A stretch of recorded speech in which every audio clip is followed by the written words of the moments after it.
Each year, MassINC presents the Gateway Cities Innovation Award to individuals and organizations that provide trailblazing leadership in their communities. These visionaries see opportunity in challenges.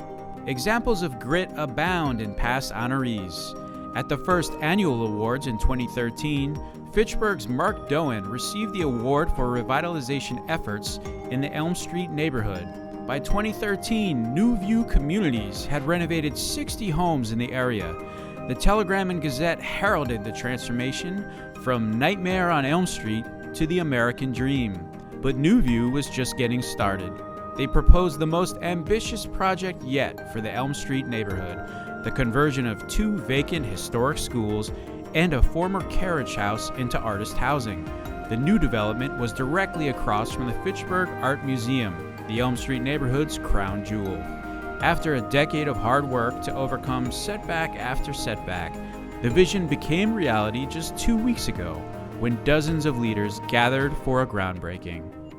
This year, we recognize 6 leading efforts to position gateway cities for the clean energy future.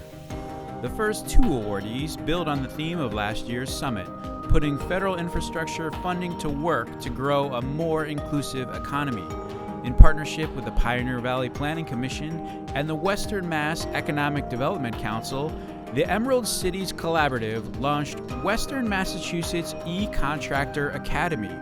The effort will provide entrepreneurs of color with training and technical assistance to help them compete for state and federal funds for clean energy projects.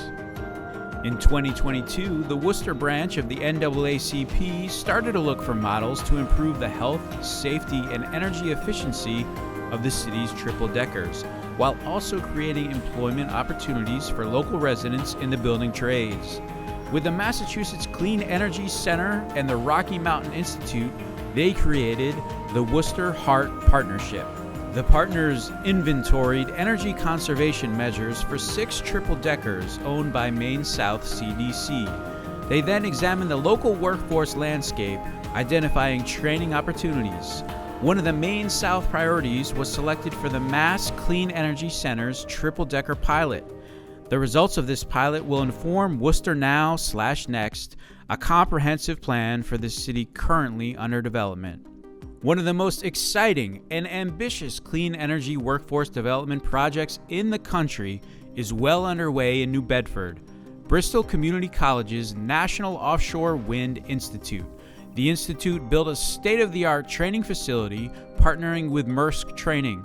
It houses all of the equipment necessary to provide hands-on and simulated training to give New Bedford's skilled trade workers the competencies that they will need to install the first offshore wind turbines in the U.S. As an organization focused on state policy, we have a warm spot for Gateway City Innovators who solve policy problems. When it comes to energy policy, the city of Lowell is this year's standout. Lowell has been leading on energy conservation for years, and yet the city struggled to get its residents to take full advantage of the rebates offered by the state's utility-led MassSave program. Every gateway city faces this problem. Their low-income residents live in older and leakier homes, and they stand to benefit most by saving money on their utility bills. But they tend to get the least from MassSave simply because they're renters or they can't afford to front the money for insulation and new appliances. Frustrated by these inequities, the city of Lowell drew attention to the problem by designing a city-led program to take the place of MassSave and petitioning the Department of Public Utilities for the authority to implement it. In response to the concerns raised by Lowell and other underserved communities, MassSave created the Community First Partnership Program. Lowell and other participating cities now receive annual funding from MassSave to hire a local energy advocate who can lead outreach, marketing, and public engagement activities on behalf of the city. For our last 2 awardees, we return to Fitchburg. The first is a building that shows that anything is possible. Reese Larkin Development's Moran Square Apartments transform a former downtown fire station and the adjacent Harper building, both dating back to the late 19th century, into 16 apartments.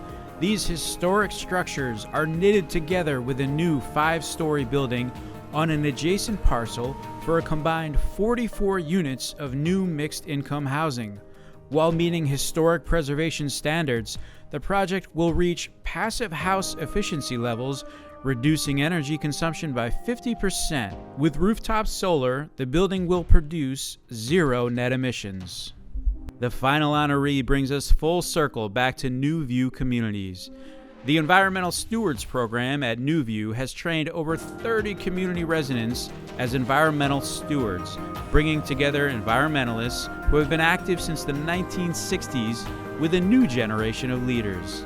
The stewards have planted hundreds of trees in Leominster and Fitchburg through the Greening the Gateway Cities program.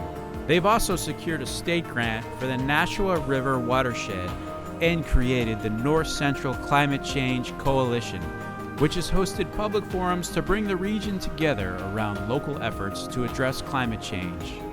From Springfield to Worcester, down to New Bedford, and back up to Lowell and Fitchburg, the 2023 Gateway Cities Innovation Award winners presage a clean energy future led by inclusive urban regional economic centers.